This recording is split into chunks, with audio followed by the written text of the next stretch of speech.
তো দেখো এখন বাজে ঘড়িতে ওই 8টা মতন। তো আজকে আমার সকাল সকালই স্নান হয়ে গেছে। গাছের ফুলগুলো আগে তুলে নিয়ে আসি, এরপরে তুলে না ফুলগুলো শুকিয়ে যাবে সব। বেশি রোদ ওঠার আগে ফুলগুলো তুলে নিয়ে আসি। চলো, এই যে সাজিয়ে নিয়ে নিয়েছি। উফ কি গরম কি গরম, আর বলার না। অনেক ফুল পেয়েছি। এখন একটু সাদা ফুল কম ফুটছে, মানে আগে এক ঝুড়ি করে সাদা ফুল ফুটতো, এখন সেই তুলনায় একটু কমে গেছে। তো এই দেখো এক ঝুড়ি আজকে ফুল পেয়েছি। ওই নাকচাপা ফুল আছে, তারপরে ওই যে সাদা ফুল আছে, দেখতে পাচ্ছ। ঠাকুর ঘর মুছলাম, আর দেখতেই তো পেলে গাছ থেকে ফুল তুললাম। তো আমাদের যে দাদা আসে, মানে ফুলওয়ালা দাদা আসে সপ্তাহে 2 দিন। তো বুধবার করে তো রাখি, কেননা বৃহস্পতিবারের দিনের যে ফুলের ভাগাটা রাখি, ওই যে আমসরা, দুব্ব, বেলপাতা, পান, কলা সব কিছু দিয়ে একটা ভাগা তৈরি করে রাখে। পাড়ার সবাই নেয়, মানে সবাই বলতে কেউ কেউ নেয়, আবার কেউ কেউ বাজার তো কাছে আমাদের, বাজার থেকেও নিয়ে আসে। আর কি হয়, সকাল সকাল পুজোটা তাহলে হয়ে যায় বৃহস্পতিবার, যদি বুধবারে নেওয়া থাকে আর কি। নাহলে বৃহস্পতিবার দিনও বাজার থেকে ফুল এনে পুজো দিতে অনেকটা সময় লেগে যায়। তো দেখো ফুলওয়ালা দাদাও আসলো, এই যে দাদার থেকে ফুলের ভাগাটাও নিলাম। আর বেলপাতা, দুব্ব, এই যে আমসরা সব দিয়েছে। আমি বললাম কি যে ঠাকুরের সাজিটা নিয়ে গেলাম, এর মধ্যে করে দিন, তাহলে এগুলো জলে ভিজিয়ে রাখবো, নইলে না ওই এখনকার কি বলতো রোদের তাপে ঘরের থেকেই শুকিয়ে যায় আমসরা, বেলপাতা, দুব্ব যদি এমনি রাখি। ওই জন্য একটুখানি জলের ছিটা বা একটুখানি জলের মধ্যে ভিজিয়ে রেখে দেবো, তাহলে ভালো থাকবে। তো কালকে তো বৃহস্পতিবার হবে, আজকে বুধবার। আর এমনি তো আমাদের গাছে অনেক ফুল ফোটে, আর আমার ছাদের ওপরে 2খানা গাছ লাগিয়েছি, সে নাকচাপা গাছ পুরো ফুলে ভর্তি থাকে। আর এমনি সাদা ফুলও পাই পাশের বাড়ি কাকিমার থেকে। এই পাশের বাড়ি ওই দেখো আমার মেয়ে কি করছে না রান্নাঘরে, ওর বাবা চিকেন নিয়ে এসছে, বলছে বিকেলবেলায় মোমো বানিয়ে দেবা, আর চিকেন কষা করব দুপুরে। তো সেটাই ও 2 ভাগে করছে, মানে একটার মধ্যেই নিয়ে এসছে, ওই তোমার বেশি করে একটার মধ্যেই নিয়ে এসছে, একটা প্যাকেটের মধ্যে। বলল চিকেন কষার মাংস এর মধ্যেও আছে, আর মোমো বানানোর জন্য চিকেন কিমা করতে হবে, সে কিমা তোমরা পিস এখান থেকে তুলে করে নিও। তো সেটাই ও ধুয়ে টুয়ে রেডি করে রাখছে, ওই দেখো দেখতে পাচ্ছ। তো স্কুলে যাবে আজকে, স্কুল থেকে ওকে টিসি দেবে, কেননা স্কুল তো ছেড়ে দিল, এখন কলেজে উঠে গেল, আর তো স্কুল লাইফ শেষ হয়ে গেল। তো যার জন্য স্কুল থেকে গ্রুপে মেসেজ পাঠালো স্কুলে যেতে হবে, 12টার সময় যাবে স্কুলে। তো স্নান টান করে ওর সকালের খাওয়াও হয়ে গেছে, ও বাবাও খেয়ে টেয়ে বেরোলো আর কি, মানে তোমাদের দাদা ভাইয়ের কথা বলছি। ওরও খাওয়া হয়ে গেছে, ও বেরোলো গাড়ি নিয়ে। আর আমি এখনো কিছুই খাইনি, আগে পুজো দেবো তারপরে। ঠিক আছে, এই যে টাকা দিয়েছিলাম, আর ব্যালেন্স টাকাটা দাদা এই যে ফেরত দিল, 50 টাকা নোট দিয়েছিলাম। তো চলো এই ফুলটা আগে রেখে দিই, আর তারপরে পুজোটা দিয়ে নিই।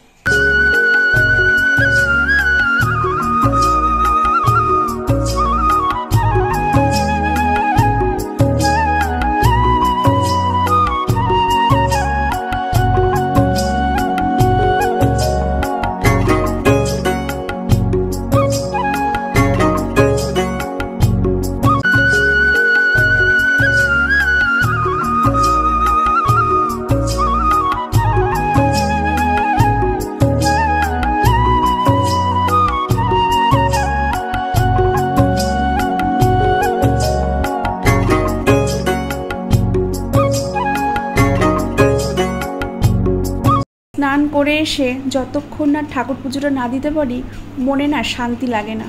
রান্না তো করব, রান্নার আগে পুজোটা দিয়ে নিলাম, তারপরে যাবো রান্নার দিকে।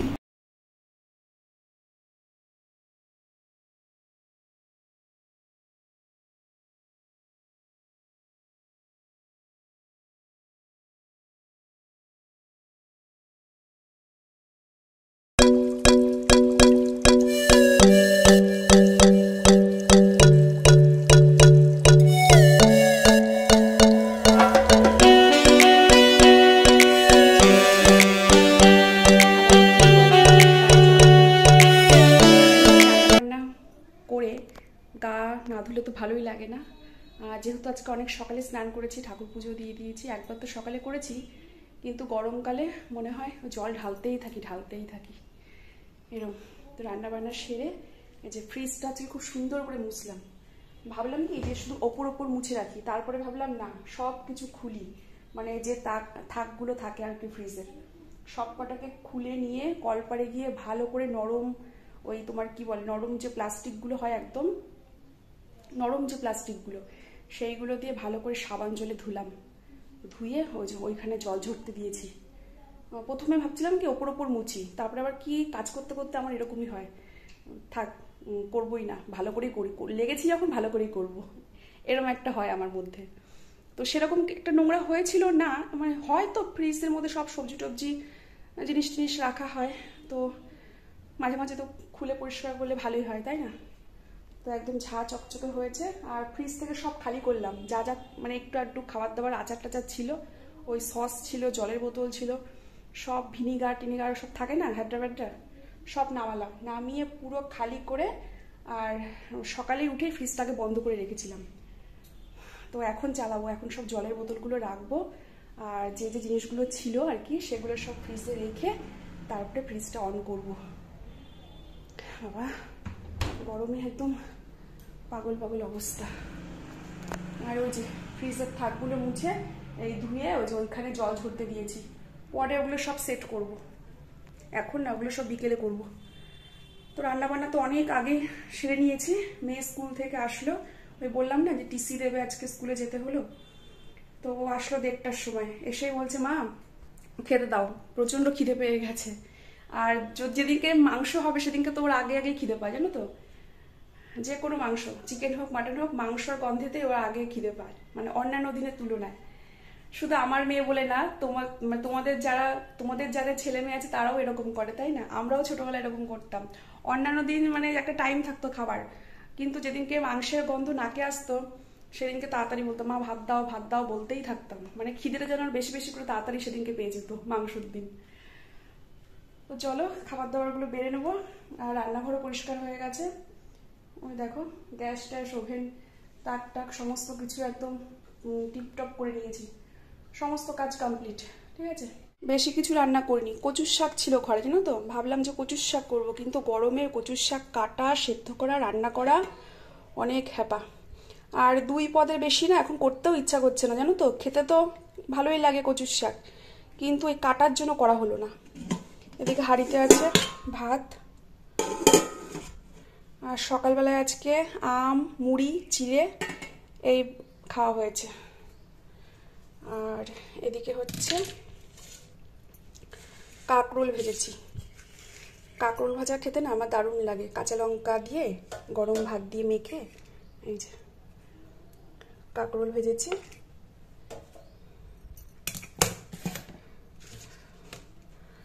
আর এদিকে আছে এই যে চিকেনের ঝোল। ঠিক আছে, চলো ভাত টাতগুলো বেড়ে নিই। মনে হচ্ছে কতক্ষণে গিয়ে আগে ঘরে গিয়ে আগে ফ্যানের তলায় বসবো, ফ্যানের তলায় খাওয়া হলে তারপরে এসি ছাড়বো, এখন না। খাওয়া দাওয়া করে এই যে এখন একটু খাটের ওপর শুলাম, মানে বডিটা ফেললাম। সেই সকাল থেকে একভাবে কাজ করে যাই, জানো তো, একটুও বসি না। যদি বসি তাহলে তো আরও কাজে লেট হয়, তাই না? ওই জন্য কাজ করতে হলে এক নাগারে আমি করেই যাই। আর যখন করব না তখন করব না, বসে থাকবো, এরকম আর কি।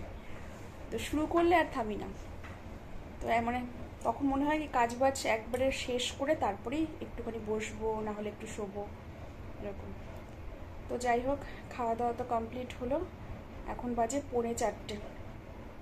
তো এই যে, আর এখানে মেয়ের জায়গা রেখেছি, ও শোবে, কিন্তু না এখন শোবে না। খাওয়া দাওয়া করেই লাগলো এখন কি বানাতে, ওই যে বললাম না যে আজকে আবদার করেছে মোমো বানানোর জন্য, তা আমাকে বলছে আমি নিজেই বানিয়ে নেব ইউটিউবে রেসিপি দেখে, তোমাকে কিছু করতে হবে না, তুমি একটু দেখে বলে দেবা কোনটার পরে কোনটা দিতে হয়, একটু মনে করিয়ে দেবা, কিন্তু আমি নিজেই বানাবো।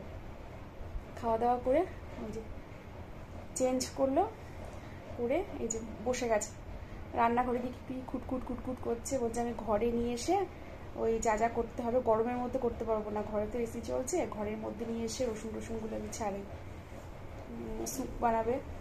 চিকেনটা বের করলো মনে হয়, চিকেন তো নিয়ে এসছে দেখতেই পেলে।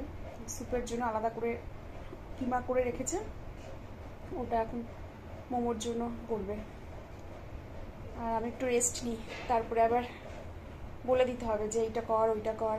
আর ওকে একা ছাড়লে হবে না, একা ছাড়লে রান্নাঘর আমার একদম যাচ্ছে তাই অবস্থা করে রাখবে।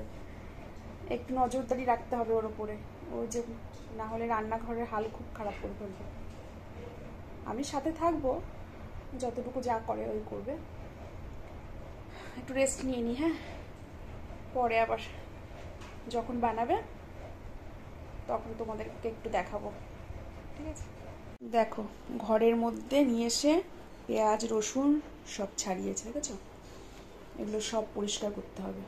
দেখো চলো রান্নাঘরে একটু গিয়ে দেখি কি করে, কি করছে, কত দূর হলো, কতদূর হয়ে গেছে।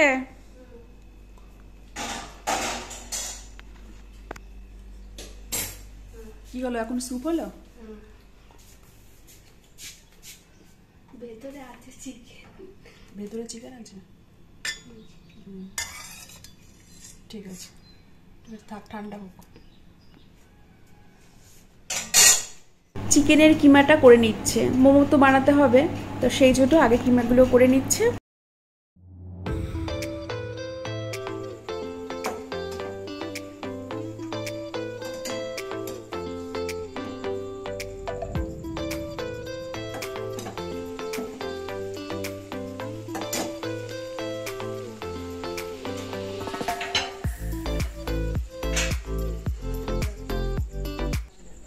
দেখো ফাইনালি মোমো রেডি হলো। সেই বিকেল 4টের থেকে মোমোর জন্য সব জোগাড় যন্ত্র হচ্ছিল, এখন বাজে 6:45, ওই 7টাই। দেখো ফাইনালি এখন মোমো রেডি। এখন শুধু একটু সস দেবো পাশে, আর এই যে চিকেন স্যুপ, চিকেন মোমো, এই যে খাওয়ার সময় একটু মানে সস দিয়ে খাবো। ধনেপাতার চাটনি অনেকে করে, কিন্তু ধনেপাতার চাটনি ওরা খাবে না দেখে আর বাড়াইও নি। তো গরম গরম টেস্ট করব, কেমন হয়েছে অবশ্যই তোমাদেরকে জানাবো। হ্যাঁ, এখানে 1 প্লেট রেখেছে সাজিয়ে, আর 1 প্লেট হচ্ছে, দেখতেই তো পেলে গ্যাসে ওভেনে বসানো রয়েছে 1 প্লেট। মোমোটা খেতে কিন্তু দারুণ হয়েছিল, ভীষণ টেস্টি হয়েছিল। স্বাদের দিক থেকে দোকানের থেকে কোনো অংশে কিন্তু কম হয়নি। আর আমার মেয়ে সারাটা দিন ধরে মোমোর জন্য মানে রেসিপি নিজে দেখেছি ইউটিউব থেকে, তারপরে বানিয়েওছে। যেই বিকেল 4টে থেকে 7টা পর্যন্ত লাগলো মোমো বানাতে, ভীষণই টেস্টি হয়েছে।